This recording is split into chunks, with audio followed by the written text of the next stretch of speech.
देखिए बच्चों, ये हमारा क्वेश्चन है बोर्ड पर कि बिंदु P -6 8 की मूल बिंदु से दूरी ज्ञात करो। पूछ रहा है कि मूल बिंदु से इसकी दूरी बताओ।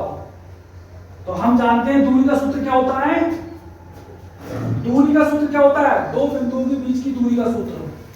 दो बिंदुओं के बीच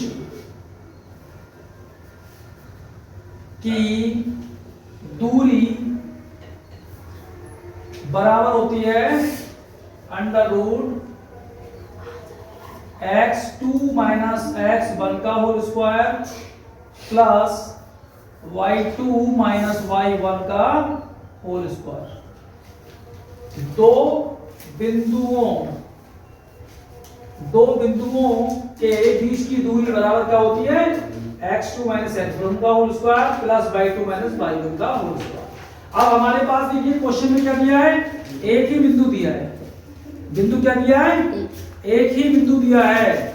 अब आप सोचेंगे भाई दूरी निकालने के लिए तो हमें दो बिंदु चाहिए, लेकिन बिंदु तो हमारे पास एक ही दिया है, कैसे निकालेंगे? तो यहां पर हमें क्या करना है? हमें निर्देशांक अक्षों का मदद लेनी है। देखिए हमारे पास ये निर्देशांक अक्ष होते हैं। ये हमारा होता है x अक्ष, ये हमारा क्या है? ये x अक्ष है, और ये हमारा होता है y अक्ष।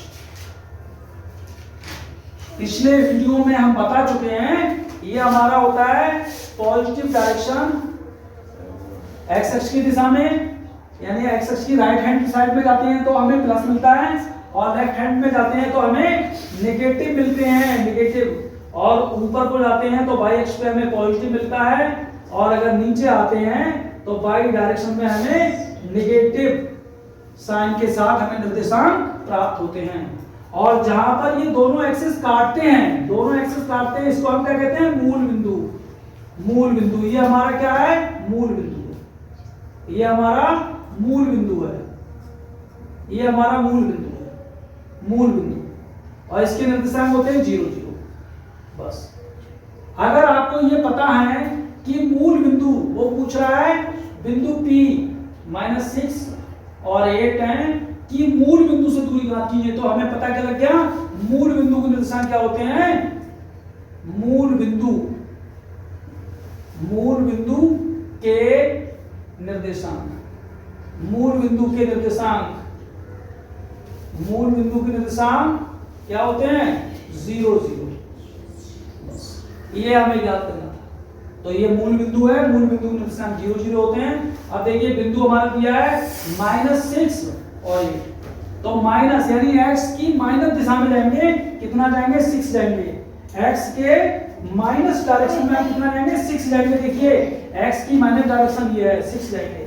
1 2 3 4 5 6, और y की दिशा में कितना जाएंगे? 8 जाएंगे। 1 2 3 4 5 6 7 8। बस ऐसे करके अब हम बना लेते हैं। और यहां से देखिए, तो ये हमारा बिंदु आ गया। बिंदु हमारा क्या आ गया? यानी P बिंदु हमारा यहां कहीं होगा, और ये क्या होगा? -6 और 8, -6 8। तो ये हमारा इस तरीके से P बिंदु आ गया। और मूल बिंदु हमारा कहां? जहां दोनों एक्सिस काटते हैं, दोनों एक्सिस जहां प्रतिच्छेद करते हैं, काटते हैं, वहां से इनको हम मिलाते हैं। देखिए ये मिला दीजिए भाई, इसको ये मिला दीजिए, ये मिला दिया। तो ये दूरी हमें निकालनी है। ये दूरी हमारी, ये दूरी जो है, ये हमारी मूल बिंदु से दूरी, ये भी, ये हमारी जो आ रही है, ये भी, ये जो हमारी डी आ रही है मूल बिंदु से दूरी, हमारी आवेश दूरी क्या है? ये हमारी मूल बिंदु से दूरी है। सही है? तो हमारे पास क्या है? देखिए ये आ गया, देखो ये हमारे पास आ गया, एक आ गया हमारे पास मूल बिंदु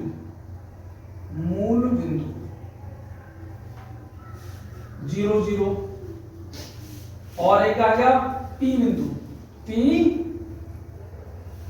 बिंदु क्या है? पी बिंदु हमारे पास, पी बिंदु हमारे पास है -6 और 8, ठीक है। तो इसको मान लें हम, देखिए इसको मान लेते हैं हम x1 y1, इसको मान लेते हैं हम x2 y2, ठीक है। हमने तो जो हमारा सूत्र है, सूत्र में मान रख दें, सूत्र में मान रख दो भाई। तो d बराबर क्या आ जाएगा? तो d हमारी क्या है? मूल बिंदु से दूरी। देखिए x2 कितना है? -6 और x1 कितना है? 0 का होल स्क्वायर प्लस y2 कितना है हमारा? 8 और y1 कितना है? 0 का होल स्क्वायर। तो हमारा क्या आ जाएगा? ये आ जाएगा हमारा -6 का होल स्क्वायर और ये आ जाएगा +8 का होल स्क्वायर बराबर 6 का आ जाएगा 36, 8 का आ जाएगा हमारा 64 और ये हमारा कितना आ गया? 100। दोनों को ऐड करेंगे 100 आ जाएगा, अंडर रूट निकालेंगे इसका, आ जाएगा हमारा ±10। तो d बराबर कितना आ जाएगा? tan इकाई। आया, समझ आया भाई? इस तरीके से हम इस बिंदु की मूल बिंदु से दूरी निकाल सकते हैं। चलिए आगे दूसरा सवाल लेते हैं। -8 और 0 है, दो बिंदुओं के निर्देशांक क्या है? -8 और 0 और 0 और -8 है। इन बिंदुओं से बने रेखाखंड के मध्य बिंदु के निर्देशांक ज्ञात करने हैं। देखिए हम इनको अगर समकोणिक अक्ष बनाएं, समकोणिक अक्ष बना के देख लेते हैं। ये हमने समकोणिक अक्ष बना लिए, हम जानते हैं ये हमारा क्या होता है? एक्स अक्ष होता है और ये हमारा क्या होता है? वाई अक्ष होता है।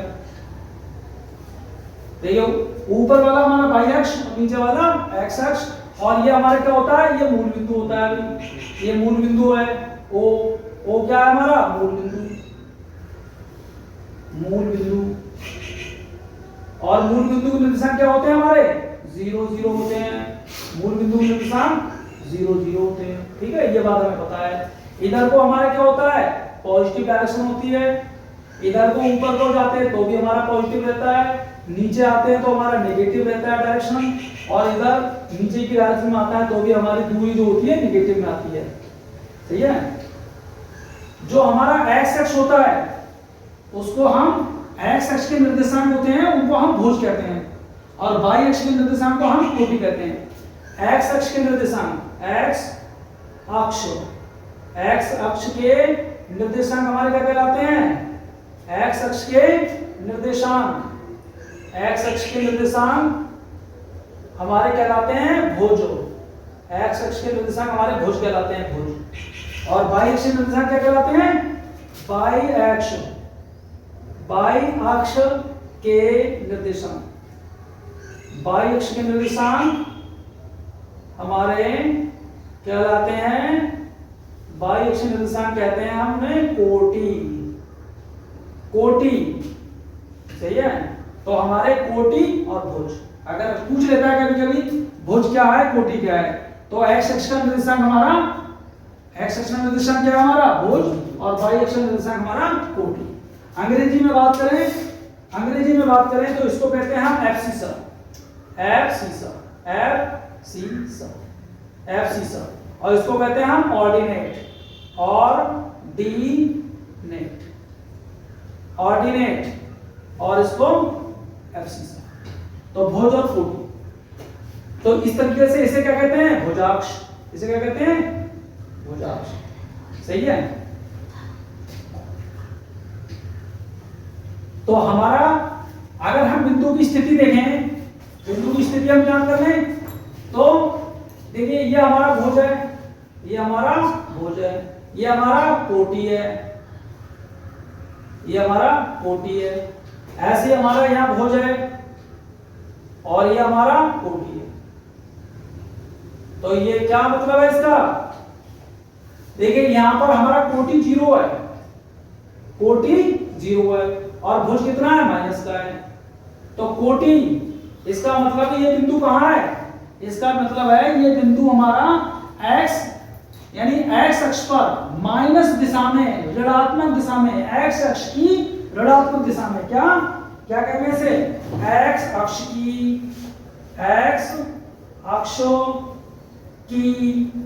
ऋणात्मक दिशा में, एक्स अक्ष की ऋणात्मक दिशा में एक्स अक्ष पर स्थित है, एक्स अक्ष पर स्थित है, एक्स अक्ष की ऋणात्मक दिशा में एक्स अक्ष पर स्थित है, क्योंकि इसका कोटि शून्य है, कोटि शून्य है। तो देखिए करें भाई, 1 2 3 4 5 6 7 8 बिंदु कहां पर होगा, यहां होगा, -8 और 0, ये बिंदु यहां पर होगा, एक्स अक्ष पर होगा और एक्स अक्ष की ऋणात्मक दिशा में है, क्योंकि ये एक्स अक्ष पर स्थित होगा, क्योंकि उसकी कोटि क्या है, कोटि शून्य है, कोटि शून्य है, कोटि शून्य है, अर्थात y बराबर 0। तो y बराबर 0 कहां होगा, एक्स अक्ष पर। y बराबर 0 कहां होता है, एक्स अक्ष पर होता है, ठीक है। और देखिए वैसे तो 1 मिनट में सवाल हो जाएगा। आप देखिए यहाँ पर इसमें क्या है, भुज 0 है और कोटि -8 है, तो ये कहां होगा, y अक्ष की ऋणात्मक दिशा में। देखिए 1 2 3 4 5 6 7 8 ये बिंदु कहां होगा, इसमें क्या है, भुज 0 है, तो ये होगा यहाँ पर 0 -8। तो ये दोनों बिंदु को मिलाने वाली रेखा क्या बनेगी हमारे पास, दोनों बिंदुओं को मिलाने वाली रेखा क्या आएगी हमारे पास, ये दोनों बिंदुओं को मिलाने वाली रेखा, ये दोनों बिंदु को मिलाने वाली रेखा है, ठीक है। दोनों बिंदु हमारे ऐसे बनेंगे, ठीक है, आ रहा समझ। बाकी मिटा दें, इसे मिटा दें, चलो इसे हटा दें, इसे हटा दें। देखिए क्या है हमारे पास, क्योंकि हमारे पास सवाल है, क्वेश्चन है, दो बिंदुओं के निर्देशांक ये और ये हैं, इन बिंदुओं से बने रेखाखंड के मध्य बिंदु के निर्देशांक ज्ञात कीजिए। तो देखिए हमारे पास मध्य बिंदु के निर्देशांक क्या आएंगे, यहाँ पर, यहाँ देखिए ये हमारी लाइन है, तो इसके मध्य बिंदु के निर्देशांक यहाँ कहीं आएंगे। तो मध्य बिंदु के निर्देशांक ज्ञात करने के लिए क्या करते हैं, मध्य बिंदु के निर्देशांक, मध्य बिंदु के निर्देशांक, मध्य बिंदु के निर्देशांक कैसे निकालेंगे, मध्य बिंदु के निर्देशांक निकालने के लिए हमारा होता है x के पॉइंट निकालेंगे। तो क्या आएगा, x1 प्लस x2 बटे 2, अर्थात क्या आएगा, x का क्या है हमारा -8, यहाँ क्या है x का 0 बटे 2 बराबर -4। एक y के निर्देशांक यानी y का क्या पॉइंट आएगा हमारे पास, y1 प्लस y2 बटे 2, y1 कितना है 0 प्लस y -8 2 कितना आएगा -4। तो मध्य बिंदु निर्देशांक क्या आएंगे, तो अभिष्ट निर्देशांक क्या आएंगे हमारे पास, ये आएंगे। देखिए अभिष्ट निर्देशांक, अभिष्ट निर्देशांक, अभिष्ट निर्देशांक क्या है हमारे पास, -4 और -4, ये अभिष्ट निर्देशांक आया -4 -4। तो ये देखिए हमारे पास लॉजिक हमें पता होना चाहिए, अभिष्ट बिंदु के निर्देशांक कैसे निकालते हैं और बिंदु को हम निर्देशांक समकोणिक अक्ष पर उन्हें प्रदर्शित कैसे करते हैं। वैसे ये सवाल आपको पता है, तो बस ये करना था, ये सूत्र होता है, इस सूत्र से हम निकाल लेते हैं, ये सूत्र होता है मध्य बिंदु के निर्देशांक, x के पॉइंट ये, y के पॉइंट ये, x के जोड़ दिए, y के जोड़ दिए, उन्हें भाग कर दिया 2 से, ठीक है। आज के लिए बस इतना ही, जय हिंद।